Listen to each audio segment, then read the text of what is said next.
ஹிந்து தமிழ் திசை நேயர்களுக்கு என் அன்பு வணக்கம். டாக்டர் வை தீபா, அரசு யோகா மற்றும் இயற்கை மருத்துவக் கல்லூரி மற்றும் மருத்துவமனை. இன்னைக்கு வெயிலோட விளையாட நிகழ்ச்சியில என்ன பார்க்க போறோம் அப்படின்னு பாத்தீங்கன்னாக்கா, இந்த பசியின்மை ரொம்ப ஜாஸ்தியாவே இருக்கு. அது குழந்தைங்களுக்கு குறிப்பா பாத்தீங்கன்னாக்கா, இந்த வெயில் நேரத்துல விளையாட்டு தானம் ஜாஸ்தி. ஏன்னா ஸ்கூலுக்கு போகாம அவங்க இருக்கிறது. பட் குழந்தைங்க மட்டும் இல்ல, நிறைய பேருக்கு பாத்தீங்கன்னா இந்த கம்ப்ளைண்ட் இருக்கும். எனக்கு சாப்பிடவே பிடிக்கல, பசியே இல்லை அப்படின்ற ஒரு விஷயத்த அதிகமாவே சொல்லுவோம். இதுக்கு காரணம் என்ன? அறிவியலா என்ன விஷயம் அப்படின்னு பார்த்தீங்கன்னா, நம்மளுடைய எக்ஸ்டர்னல் அட்மாஸ்பியர் ரொம்ப ஹாட்டாக இருக்கும் போது நம்மளுடைய பாடி கோர் டெம்பரேச்சர் அதுவும் ஜாஸ்தி இருக்கும் போது நம்மளுடைய வளர்சிதை மாற்றம் அதிகமாக இருக்கும். ஸோ அது மட்டும் இல்லை, ஈவன் நம்மளுடைய அந்த டெம்பரேச்சர் ஜாஸ்தியாக இருக்கிறதுனால நம்மளுடைய அந்த டைஜஸ்டிவ் என்சைம்ஸோடைய ஆக்டிவிட்டியும் ரொம்பவே கம்மியாக இருக்கும். ஸோ அதனால் நமக்கு ஜாஸ்தி பசி இருக்காது. அப்படியும் நம்ம சாப்பிட்டோம் அப்படின்னாக்கா அந்த கேஸ்ட்ரிக் எம்டிங் ஃபாஸ்ட் ஆகிட்டு நம்ம பாடி அடுத்த நியூட்ரிஷனுக்காக வெயிட் பண்ணிட்டு இருக்கோம். ஸோ அப்போ இந்த மாதிரி விஷயங்களுக்கு என்ன பண்ணலாம்? இப்போ பசியை தூண்டு வைக்கணும். ஏன்னா ஒருத்தர் ஆரோக்கியமாக இருக்காங்க அப்படின்றதுக்கு ஒரு முக்கியமான ஒரு சைன் எதுனாக்கா பசி தான். பசியே எடுக்கலைனாக்கா அது நல்லதா கெட்டதா அப்படின்னு கேட்டிங்கன்னா தப்பு தாங்க. பசிக்கணும், பசிச்சு சாப்பிடணும், அப்போதான் ஆரோக்கியம். பசியே இல்லாமல் டைம் பார்த்து சாப்பிட்றது ஹெல்த்தே கிடையாது. இந்த பசியிலேயே 2 விதமாக இருக்குது. ட்ரூ அப்பிடைட், ஃபால்ஸ் அப்பிடைட் அப்படின்னு சொல்லுவோம்.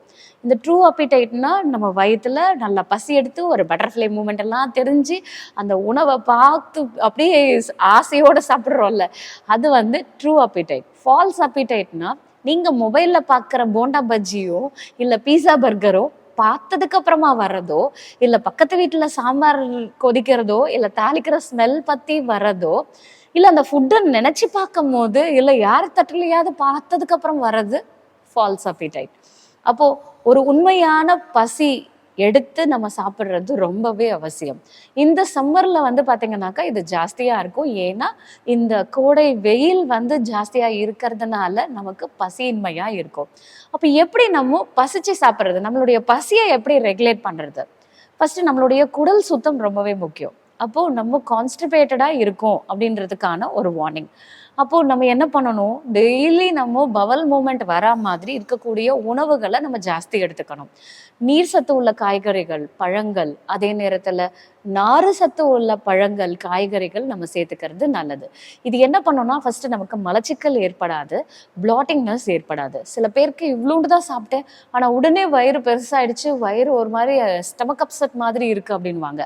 அதுக்கு காரணம் என்ன அப்படின்னாக்கா, ஓல்டு ஃபீக்கல் மேட்டர் நம்ம உடம்புலையே இருக்கிறதுனால நம்ம சாப்பிட்ற உணவு சரியாக வெளியேறாமல் இருக்கும் போது, அதாவது உடல்லேருந்து வெளியேறாமல் இருக்கும் போது அது நம்ம அஜீர்ண தொந்தரவை ஏற்படுத்தும். ஸோ அப்போ அதுவே சில பேருக்கு பார்த்தீங்கன்னா எருக்களிக்கும், நமக்கு நெஞ்சிலேயே இருக்கிற மாதிரி ஒரு ஃபீலை கொடுக்கும். ஸோ அப்போ என்ன பண்ணணும் அப்படின்னா, நம்ம சாப்பிட்ற உணவில் இந்த நீர் சத்தும் நார் சத்தும் சேர்த்துக்கிறது அவசியம். தண்ணி நிறைய குடிக்கணும். ஸோ எவ்வளோக்கு எவ்வளோ தண்ணி குடிக்கிறோமோ அப்போது உடலில் இருக்கக்கூடிய கழிவுகள் வெளியேறும். அப்போ நம்ம பாடி அடுத்த நியூட்ரிஷனை எடுத்துக்கிறதுக்கு நமக்கு தேவையான அந்த பசியை தூண்டு வைக்கும். ஸோ அப்போது அந்த அப்பிடைட்டை ஸ்டிமுலேட் பண்ணுறதுக்கு நேச்சுரலான வேலை நம்ம என்ன பண்ணலாம்? ஸோ இது நம்ம எனிமா, இடுப்பு குளியல், அதே மாதிரி லகு சங்க பிரக்ஷலனா அப்படின்னு சொல்லி யோகாவில் இருக்குது. இது ஒரு கிரிய யோகம். ஜஸ்ட்டு உப்பு தண்ணியை நம்ம குடிச்சு ஒரு சீரீஸ் ஆஃப் ஆசனம், அதாவது ஒரு 5 ஆசனம் இருக்கும். அந்த 5 ஆசனத்தை நம்ம செய்யும் போது நம்ம வாயிலிருந்து நம்மளுடைய ஆனல் ரீஜன் வரைக்கும் நேச்சுரலாகவே அது கிளென்ஸ் பண்ணி கொண்டு வந்துடும். ஸோ அப்படிப்பட்ட அந்த லகு சங்க பிரக்ஷலானாவை நம்ம செய்யும் போது இதுவே நமக்கு உடலை சுத்தம் செஞ்சு நம்மளுடைய அப்பிடைட்டை இன்க்ரீஸ் பண்ணும். இந்த இதெல்லாம் க்ளீன் பண்ணதுக்கப்புறம் எப்படி மேடம் நம்ம அப்பிடைட்டை இன்க்ரீஸ் பண்ணுறது அப்படின்னு பார்த்தீங்கன்னா, பெஸ்ட் அப்பிடைசர்னா லெமன் ஜூஸ் தான். அதனால தான் நீங்கள் சில இடத்துல ஹோட்டல்ஸ் எல்லாம் போனீங்கன்னாக்கா உங்களுக்கு அந்த லெமன் ஜூஸ் உங்களுக்கு ஃபஸ்ட்டு சாப்பிட்றதுக்கு முன்னாடி, ஸ்டார்டருக்கு முன்னாடியே கொடுப்பாங்க. அது என்னன்னாக்கா நீங்கள் குடித்ததுக்கப்புறம் உங்களுக்கு நல்ல பசியை தூண்டும், நம்ம சாப்பிட்ற உணவையும் ஜீரணம் செய்யறதுக்கு ரெடி பண்ணிடும். ஸோ அப்போது அதில் நம்ம ஒன்றுமே இல்லைங்க, ஜஸ்ட்டு கொஞ்சம் சின்னதாக ஒரு இஞ்சி துண்டும் ஒரு 4 புதினாவையும் போட்டு நம்ம லெமன் ஜூஸ் குடித்தோம் அப்படின்னா it is a best appetiser. So குழந்தைங்களையும் நம்ம சாப்பிட வைக்கிறதுக்கு இது ஹெல்ப் பண்ணும். அடுத்து அப்பிடைசர் எது அப்படின்னு பார்த்தீங்கன்னாக்கா கொத்தமல்லி சாறு. இந்த கொத்தமல்லி, இஞ்சி, இது கூட நாட்டு சர்க்கரை வச்சு நம்ம ஜூஸ் பண்ணியும் சாப்பிடலாம். இல்லை இதையே நம்ம துவையெல்லாம் நம்ம கொடுத்தோம் அப்படின்னாலும் ஸோ அது ஒரு உருண்டை அவங்க சாப்பிடும் போது நல்ல பசியை தூண்டு வைக்கும். இல்லை நம்ம ஜூஸாக இந்த மாதிரி நாட்டு சர்க்கரை போட்டு நம்ம கொடுக்கும் போது பெஸ்ட் அப்பிடைசர் இது. அது மட்டும் இல்லை, ஈவன் அதில் இருக்கக்கூடிய அந்த மினரல்ஸ் எல்லாமே பார்த்தீங்கன்னாக்கா நம்ம பாடியை நல்லா கிளென்ஸ் பண்ணி நல்ல ஒரு கிளென்சிங் எஃபெக்டை ஏற்படுத்தும். அதாவது பெஸ்ட் டீடாக்சிஃபயர்னு சொல்லலாம். அதே மாதிரி கேரட் பீட்ரூட் ஜூஸ் இதை வந்து நம்ம காலையில் எப்பவுமே வந்து நம்ம வெஜிடபிள் ஜூஸில் இந்த ஏபிசி ஜூஸ்ன்னு சொல்லுவாங்க. அதே மாதிரி இந்த பீட்ரூட்டும் கேரட்டையும் நம்ம சேர்த்து ஜூஸ் பண்ணி குடிக்கும் போது இதில் இருக்கக்கூடிய பீட்டா கேரோட்டின், லைகோபின், இதில் இருக்கக்கூடிய ஆன்டி ஆக்சிடென்ட்ஸ் இது எல்லாமே நம்ம செல்களை புதுப்பிச்சு நமக்கு வந்து ஒரு நல்ல ரெஃப்ரெஷிங்காகவும் இருக்கும். அதே நேரத்துக்கு தேவையான சத்துக்களையும் இது வந்து கொடுக்குது. இந்த பசியின்மைக்கு இன்னொரு காரணம் ரத்த சோகையும் ஒரு காரணம். ஸோ நம்ம உடம்புல வந்து பார்த்தீங்கன்னாக்கா ஹீமோக்ளோபின் லெவல், அதுவும் குறிப்பாக பிளட்ல ஹீமோக்ளோபின் லெவல் கம்மியாக இருக்கும் போது நமக்கு இந்த மாதிரி பசியின்மையாக இருக்கும். ஸோ அப்போ அந்த பசியை தூண்டு வைக்கிறதுக்கு இந்த மாதிரி பீட்ரூட் ஜூஸோ பீட்ரூட் கேரட் ஜூஸ் காம்பினேஷனில் நம்ம எடுத்துக்கும் போது அது நம்மளுடைய ஹீமோக்ளோபின் லெவலையும் மெயின்டைன் பண்ணுது, அதே நேரத்தில் பசியையும் நல்லா தூண்டு வைக்குது. குழந்தைங்களுக்கு இடுப்பு குளியல், அதே நேரத்தில் நம்ம வந்து இந்த மாதிரி வெட் கம்ப்ரஸ், மட் பேக்கு, மண் குளியல், வயிறு வரைக்குமே வந்து நம்ம வந்து இந்த வாழை இலையால் நம்ம வந்து கட்டி வெயிலில் வந்து ஒரு 15 நிமிஷம் அவங்களுக்கு வந்து அந்த எக்ஸ்போஷரை கொடுத்தோம் அப்படின்னா நம்ம வயிறில் இருக்கக்கூடிய அந்த கழிவுகளை வெளியேற்றுறதுக்கு இது வந்து ஹெல்ப் பண்ணும்.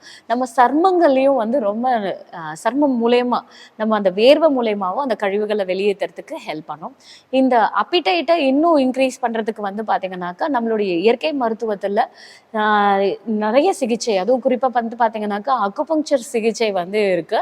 ரிஃப்ளெக்ஸாலஜி அப்படின்னு சொல்லுவோம். இந்த ரிஃப்ளெக்ஸாலஜியில் நமக்கு வந்து இந்த பாயிண்ட்ல வந்து நம்ம ப்ரெஷர் கொடுத்தோம் அப்படின்னா இது நம்ம வயிறில் இருக்கக்கூடிய அந்த ஆசிட் செக்ரேஷனை ரெகுலேட் பண்ணும். ஏன்னா அந்த ஆசிட் செக்ரேஷன் கம்மியாகிறதுனாலையும் பசி இருக்காது.